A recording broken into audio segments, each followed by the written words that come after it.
welcome to the Sportscast. It was a day that saw records stumble at the Wankhede Stadium on Sunday.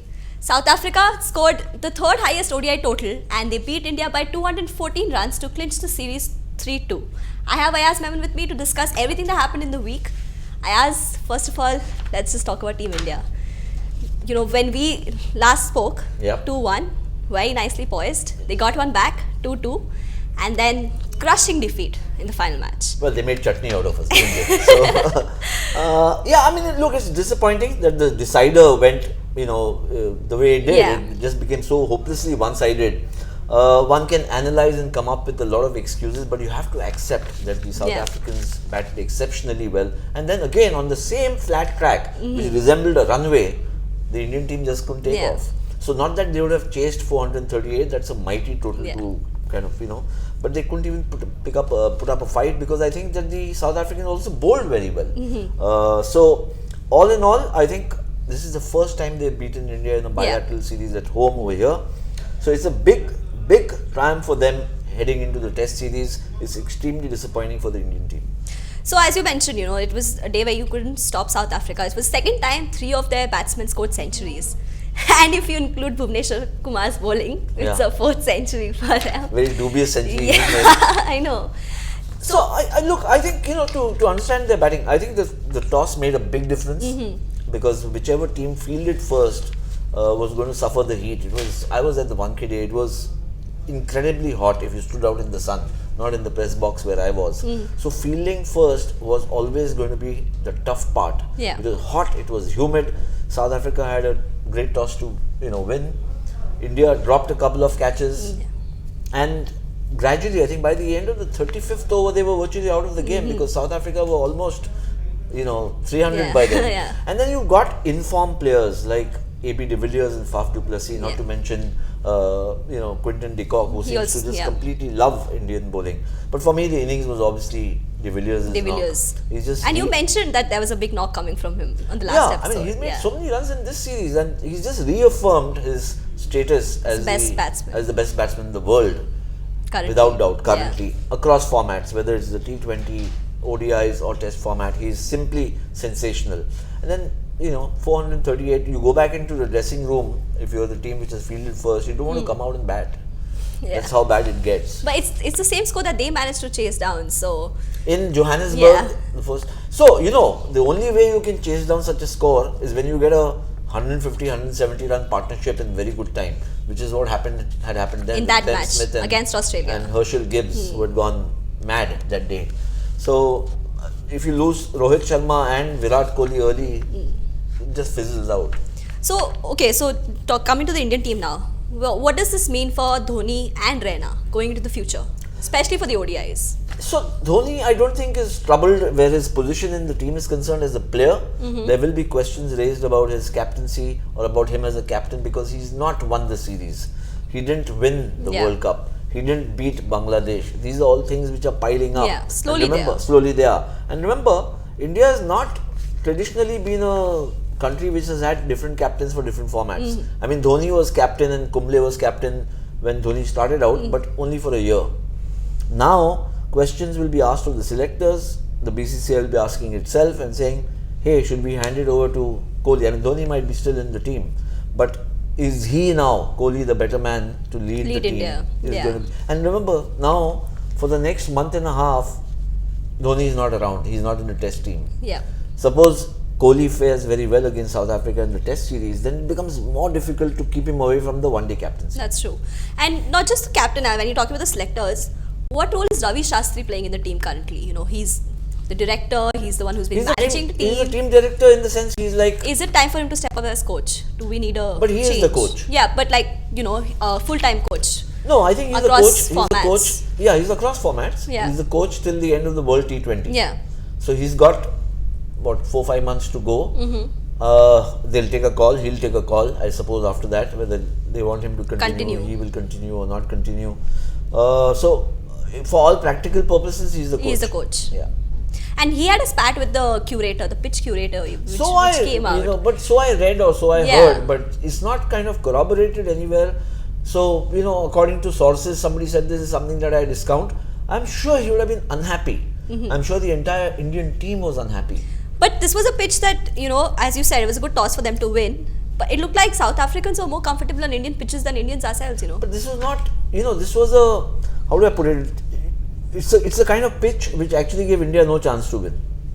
It was such a flat and true track that a team which gets the advantage of the toss, forget about 438, you make 370, 380, you might still win. Yeah. So it takes the, a good sporting pitch in a one-day scenario would be something which affords, obviously, the spectators want to see the big shots and long innings. But about 300, 320 has now become a par 4 course. Anything more than 350 makes the game one-sided. Okay. So wherever no excuse for India's defeat, but curators need to keep that in mind. This was like a runaway. Yeah. As flat and as true as that. So I think, as you mentioned, we pretty much lost the match by the 35th over, and the South African batting clearly exposed India bowling. And I think this is something I must say that Dhoni has been talking about right through the series. He's saying we don't have a player for number 7, so crucial. You need somebody who can bowl and also bat a bit, play the big shots. Now Dhoni comes in at 5 or 6, and that's where the batting ends. Yeah. And therefore, in the past, you had somebody, Yuvraj would come higher and Dhoni himself would be a little lower, and there was Raina and so on and so on. Raina in form. So, against teams like, I would say, South Africa, which bat and bowl deep, they've got a lot of depth, and maybe even in Australia in good form, would be difficult to handle with this kind of team composition we've got. So and what I find worrisome is that your whole pace attack has gone into a shambles. Yeah, that's true. Where are the good bowlers for India? Till the World Cup, you had Mohammad Shami, you had Umesh Yadav, you had Bhuvneshwar bowling swing and stuff like that. Now, these guys are getting pasted 10 overs for 80 runs, 10 overs for 100 runs. We can say what we want about Dhoni, but there's not much, as he mentioned, he can do when you're chasing 450. Yeah. Spinners, Ashwin not being there again was very expensive. Big blow to India. All the other 3 spinners went for runs. Yeah, so I think this was a pitch on which the bowlers were going to suffer. Look, the margin of defeat is 214 runs. It looks, and it is mammoth. But suppose it's the second highest defeat for India by runs. But when you're chasing 438, you're going to get bowled out for 220, 30 if you're trying to, hit every ball out of the boundary. If the target was 350, the result could have been, I reckon, much closer. We may have still lost, but it would have been much closer. So, after 350, the game was just running away from India. Yeah. So, as the ODI is done, the T20 is done, where does India go ahead now? Like from here, at this point, we still have the test series to look ahead to. Yes. What does India need to do?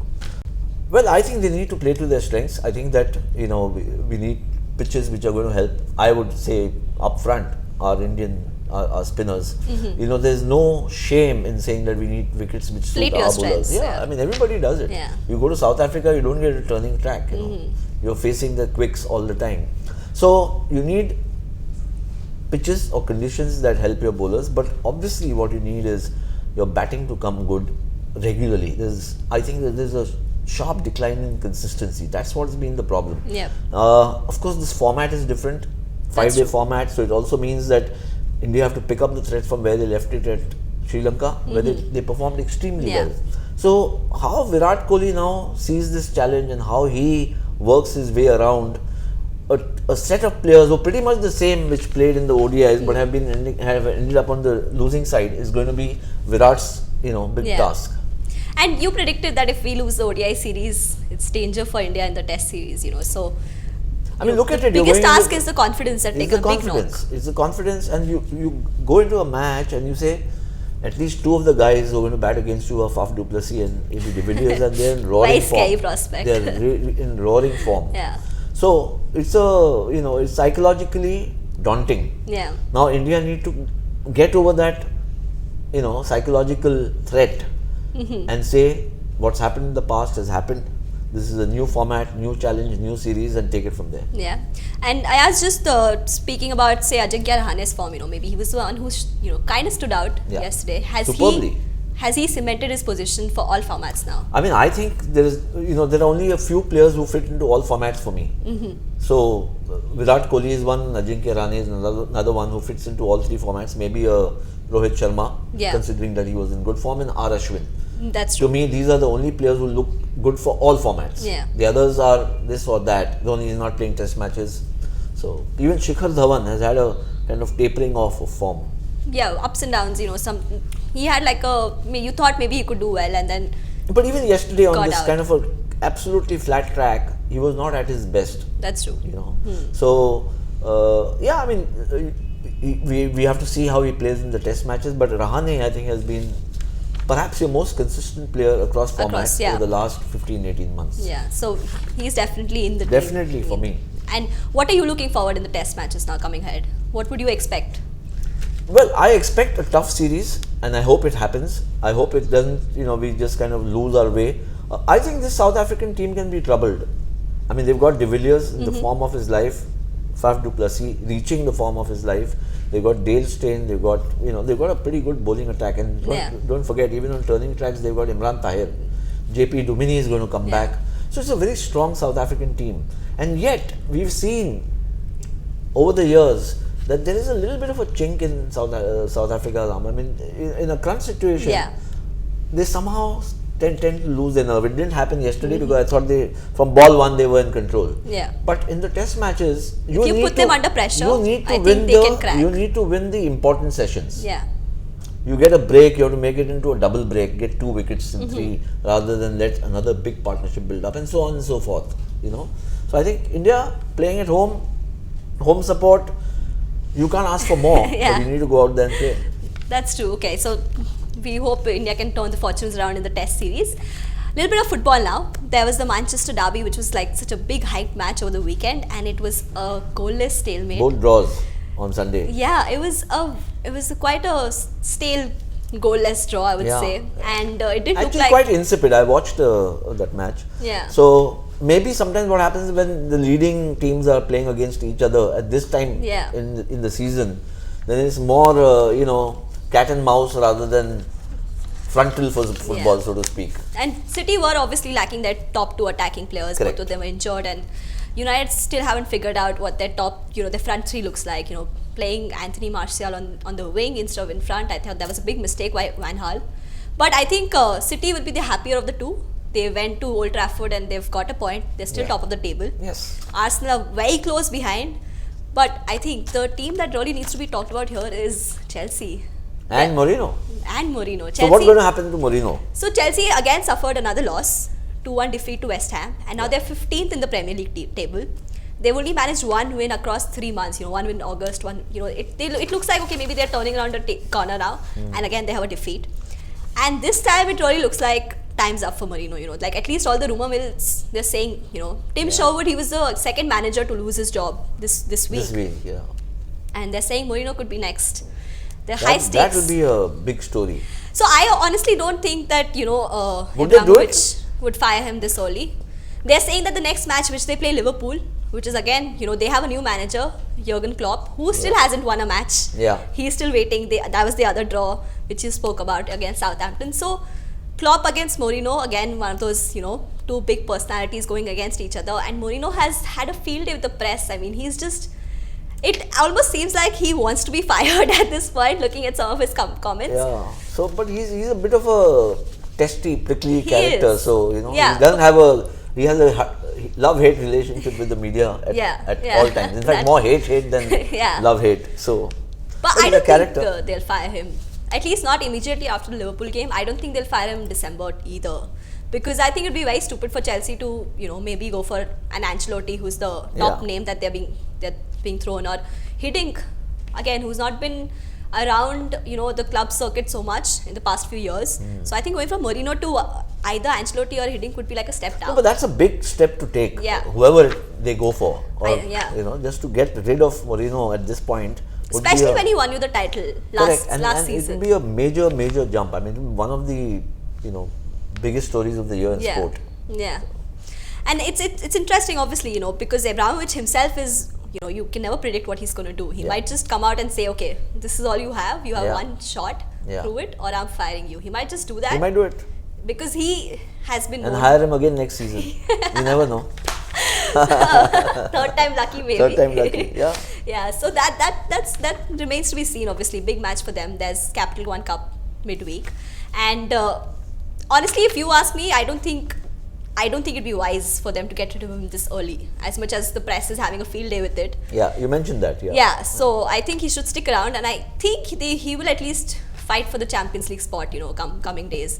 What's happening now is obviously the team morale, that goes down. Like, already there are rumors that Hazard wants a move to the Spanish league or anywhere else.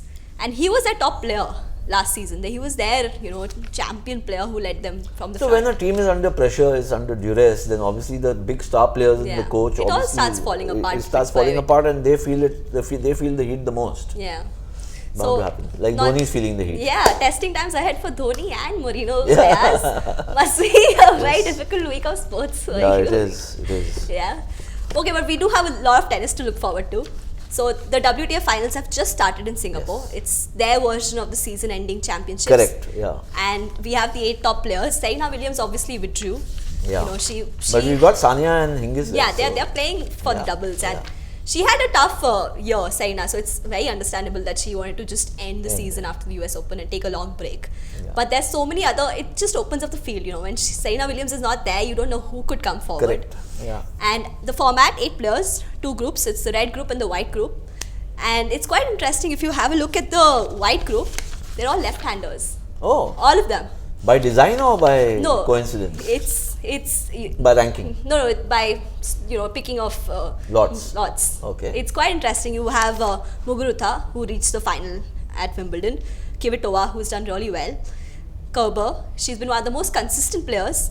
And finally Safarova, she made 2 slam finals too. So it's all left-handers in that group. And the other group, all right-handers? Other group has Sharapova, obviously, Halep, Radwanska, and Pennetta, the US Open champion. So quite an interesting, division. And we've already had 2 matches, 2 really good matches. Sharapova coming back after an injury, managed to get 1 win. And Sania Mirza and Martina Hingis. Yes. I think this is the title to win for them after the splendid year they've had, So I obviously think they will. Yeah. They've just been so good They're and playing so their strong. first match today, They're playing so, their first yeah. match tonight. Yes. So that's what we're looking forward to in Great. sports. So that's quite a lot. Yes. Yeah. In fact, as we talk, I don't know what's happened in the match, but England versus Pakistan was heading towards, great rearguard action by the English tail. Yeah. It seemed that they would lose the match before tea. Yeah. And then suddenly you got the tail enders going there and blocking everything that the spinners and the fast bowlers could bowl. So there's some exciting action happening across the sports world. And we'll definitely pick that up on our next episode. Yes. Tune in again next Monday for more sporting news on the Sportscast. Thank you.